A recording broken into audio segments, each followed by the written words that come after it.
పదవులు వయస్సు అవి రాగానే మనుషులకు ఒక గౌరవం అనేది దక్కదు. కష్టంలో ఉంటే కూడా తల్లి లాంటి పార్టీని నమ్ముకొని ఉండేటోడే నిజమైన నాయకుడు, నిజమైన కార్యకర్త అయితే తప్ప ప్రతి పార్టీలో ప్రతి సంస్థలో రెండు రకాల వ్యక్తులు ఉంటారు. ఒకటి పోరాటవాదులు ఉంటారు. అంటే సందర్భం ఏమైనా కష్టం వచ్చినా నష్టం వచ్చినా అధికారంలో ఉన్నా ప్రతిపక్షంలో ఉన్నా పార్టీ తల్లి లాంటిది, నేను పార్టీని కాపాడుకుంటా, మా నాయకుడిని కాపాడుకుంటా, మా సంస్థను కాపాడుకుంటా అని ఎత్తిన జెండా దించకుండా కొట్లాడేటోళ్ళు పోరాటవాదులు. ఇంకొక రెండో రకం ఉంటారు అవకాశవాదులు. ఎటు అవకాశం ఉంటే ఎటు గాలి మళ్ళీ అటు జంపు కొట్టేటోళ్ళు. అసలు మీ దగ్గర నిర్మల్లో నిన్న మొన్నటి దాకా మనతో ఉన్న నాయకుడికి అసలు కనీసం సిగ్గు లజ్జ ఏమైనా ఉందా?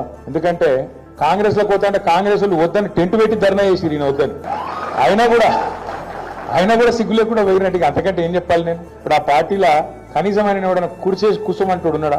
అపాయింట్మెంట్ ఇచ్చేటోడు ఉన్నాడా? నిన్న మొన్నటి దాకా ఇక్కడ మంచిగా బ్రహ్మాండంగా మంత్రి, జిల్లా మంత్రిగా ఉండి ఇవాళ అక్కడ పోయి అపాయింట్మెంట్ లేదు, గౌరవం లేదు.